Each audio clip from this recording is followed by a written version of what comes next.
Hello and welcome to this edition of GazzBass 101.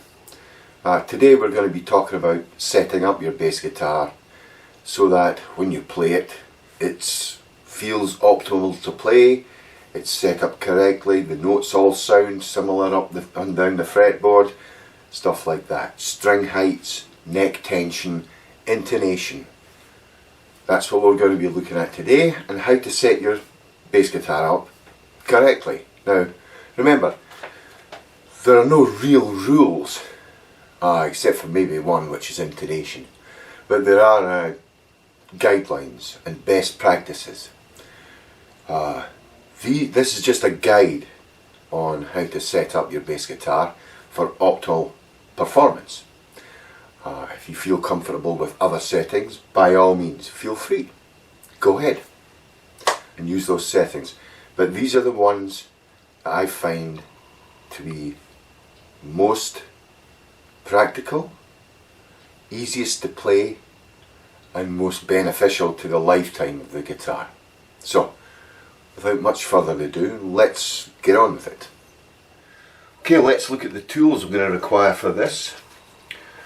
First off, when I supply a bass guitar, I do supply the tools necessary, but only the wrenches. The other tools here I don't supply it, but you can get them in the links I provide below in the description section. First off, we need hex wrenches. This one's actually for something called the truss rod, which lies inside the neck, and this hex wrench is for the bridge saddles. These will be explained later. Next, I have some feeler gauges. Specifically, I have a 22 thou, a 21 thou, a 20 thou, and a 12 thou feeler gauge. Again, you can get sets of feeler gauges for reasonable prices, and I will again be linking all the tools in the description section below. Next, we have a capo which clamps the strings at any position on the neck, like such. If you don't have a capo, use a rubber band. And finally, I have a nice handy dandy little Luthier's rule here. Again, available everywhere really. And it has all different scales on it. It has things for measuring string height on it, which is what we're going to be interested in. Okay, so let's go set this bass guitar up. Okay, the first thing that we should always check is neck relief. Now, what is neck relief? Well, the neck has to be adjusted so that it's straight or almost straight.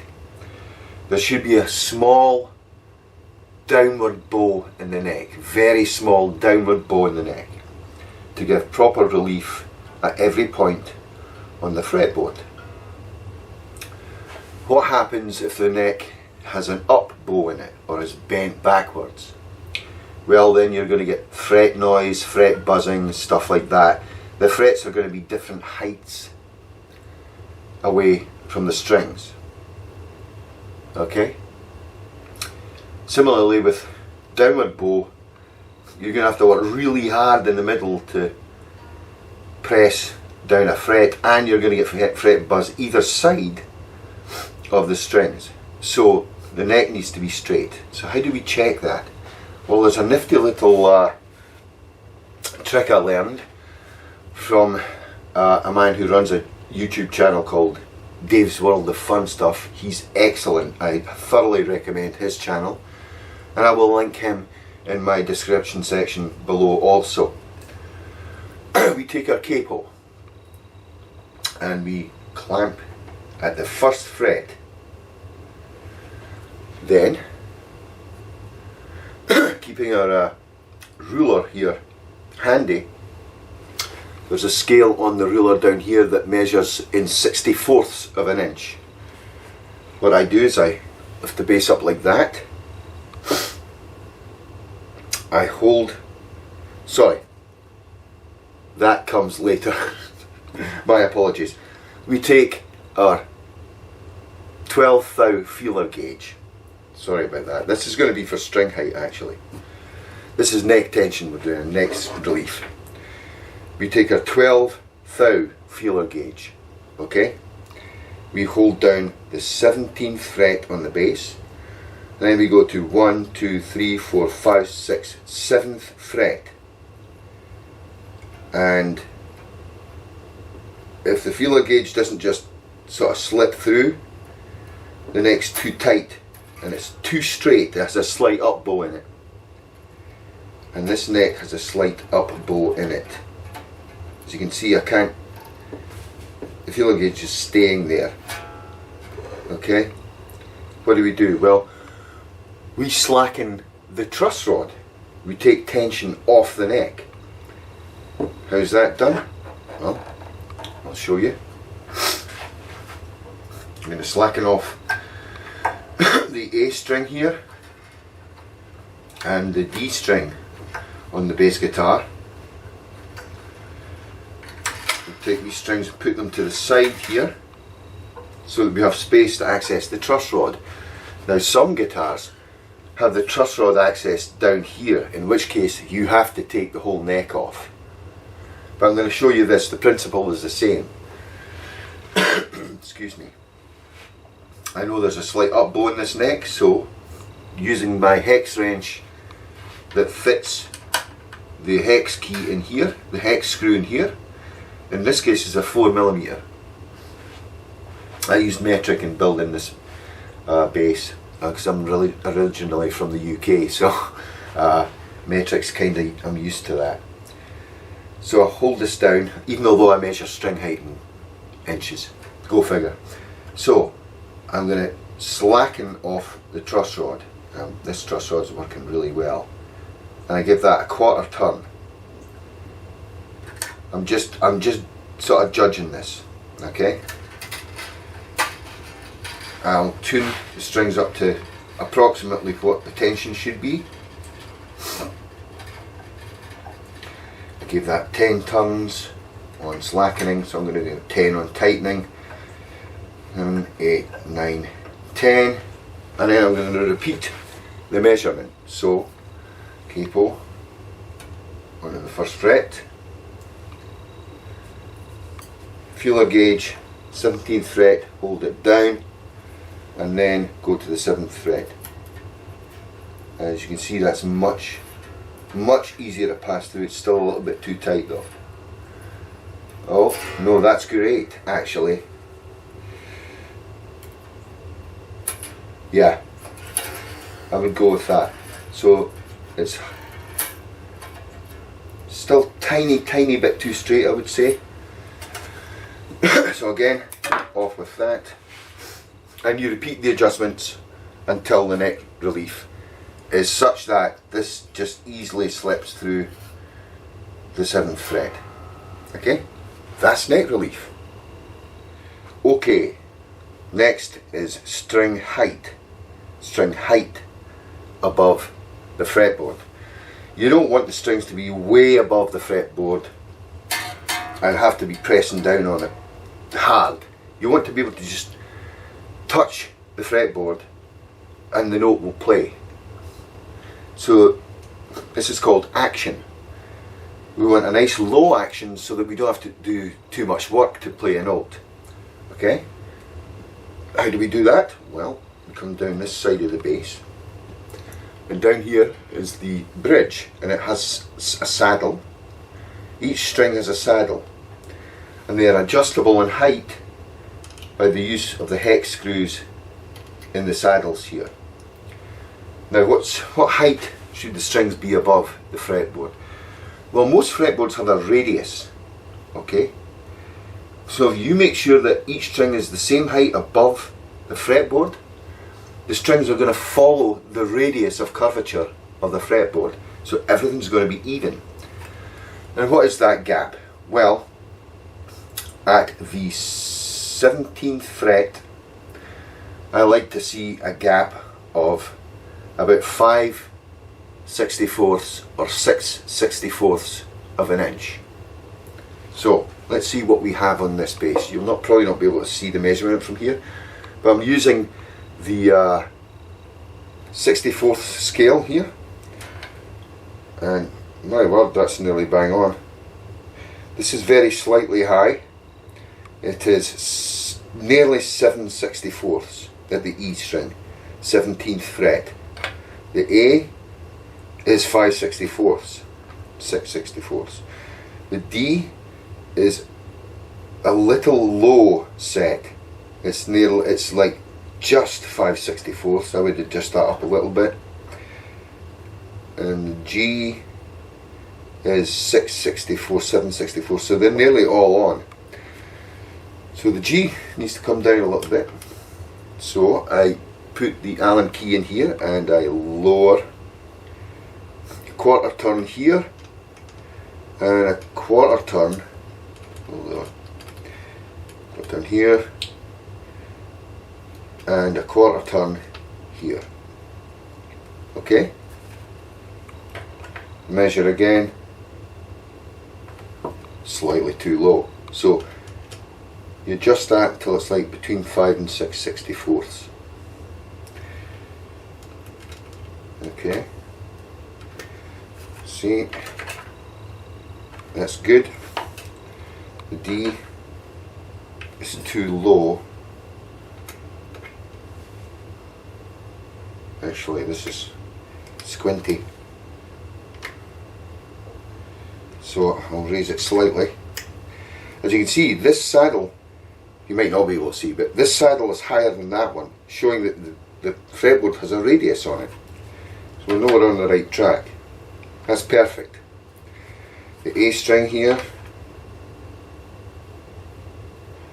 is 5/6/64, so it needs to go down a little bit. You know, just make small adjustments till you get there. No rush.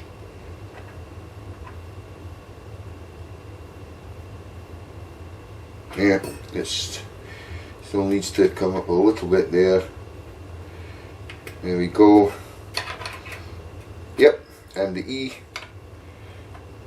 which is way too high, needs to come down quite a bit. So I'm going to equal turns each side as you adjust.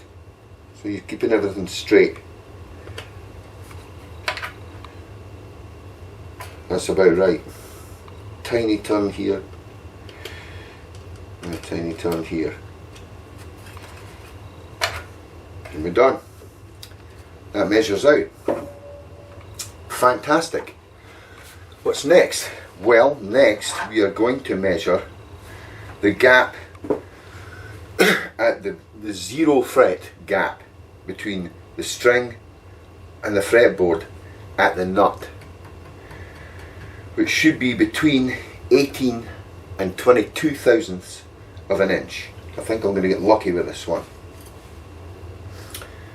Let's take our 20 thou feeler, and that's good. That's actually, it's a little high.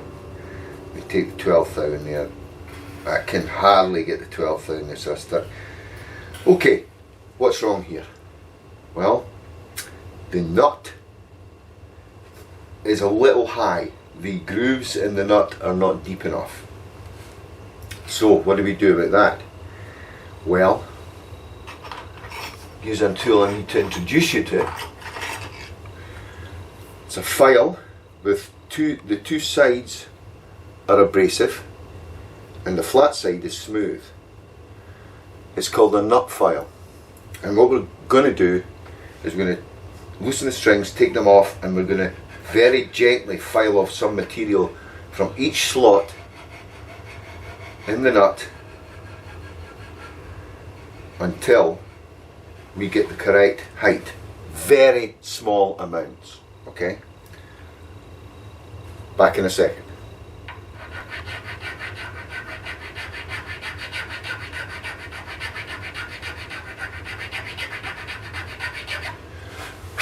That should do that one. That's the last one. Let's put it back on.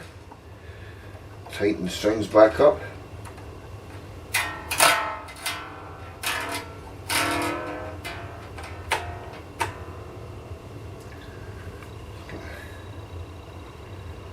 Yeah, yeah.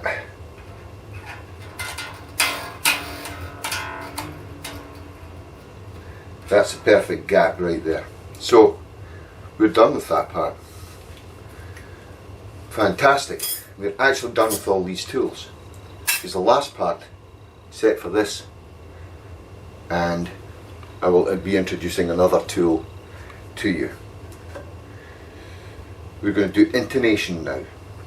Okay, so it's handy to have a practice amp, just a small amplifier, so you can amplify the bass when you're doing intonation, because you need to use your ears. A tuner would be even better, and I do supply a tuner, but I'm kind of pitch perfect, so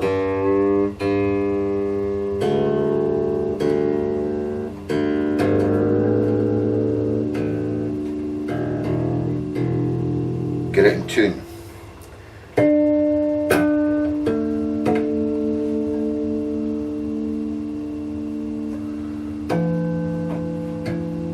Okay, so intonation works as the following.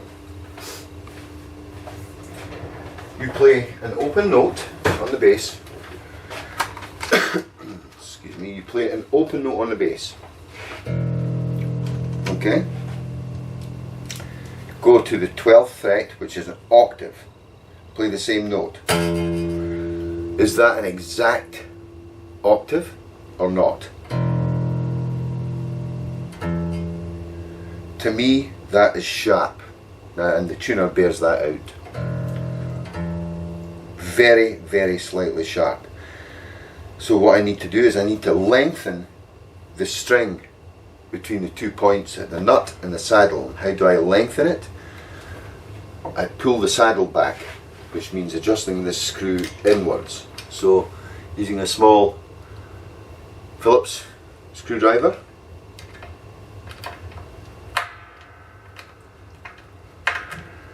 adjust that. That was quite a bit sharp actually.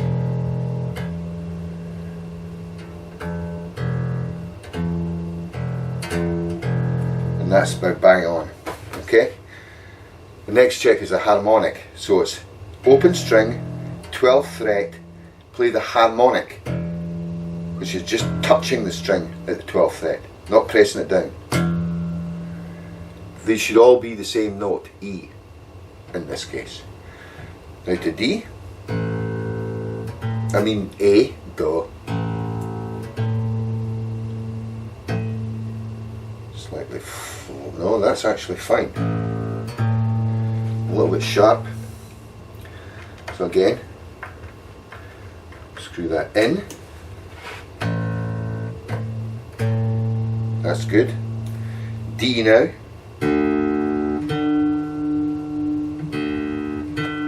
This guitar's been done before, I know it. I should have put this way out of whack. That's slightly flat actually. So in this case I'm going to loosen the saddle screw so it pushes the saddle outwards slightly. Then come this way to shorten the string to get it to be exactly an octave. Remember, if it's flat you need to shorten the string. That means the saddle has to come up. If it's sharp, you need to lengthen the string and the saddle needs to go back. Okay?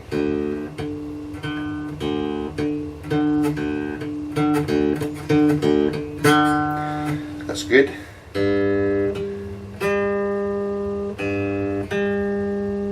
Very, very, very slightly.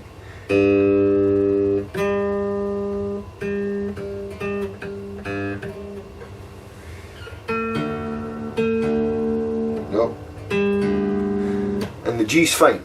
So if you played something that was badly out of intonation, like a nice, you would hear it immediately. It would sound just wrong. Like a high note. In this case it's like a fifth.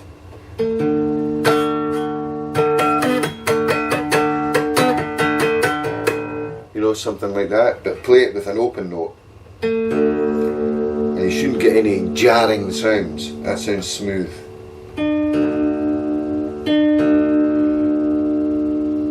very slightly out, but not enough to worry about. See, this note's 2 octaves above the D, and it's still a D. Same with this. That's perfect intonation, my friends.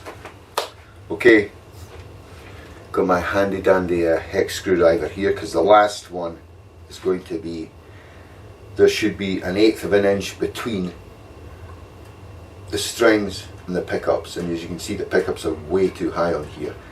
What I usually use is a 4mm hex screw, hex wrench. So it's just too high.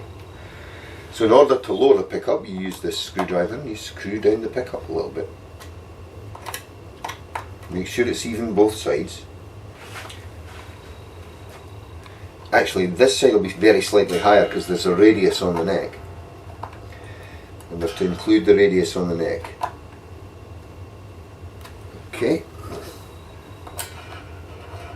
That's not bad, still a bit high. See again? Yeah, perfect. This needs to be raised a little bit. Nothing's made to look perfectly flat on a guitar, you know that, right? Even that pickup shape has a curve. That's what the split P pickups do that. Needs to go down a bit. Alright, you should be good to go now. Perfect. Perfect. Yep.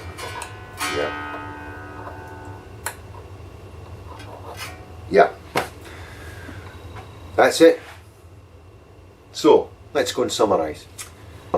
Thank you for joining me for this edition of GazzBass 101, where we learned how to set up our bass guitar. Okay, just remember the 4 steps, or 5 steps actually I think we took, losing control of my faculties right now, are 1, neck relief, where you have to adjust the truss rod in the neck to get it as straight as it can be to allow for playability. The second is string height, where each string should be about 5 or 6 64ths above the 17th fret.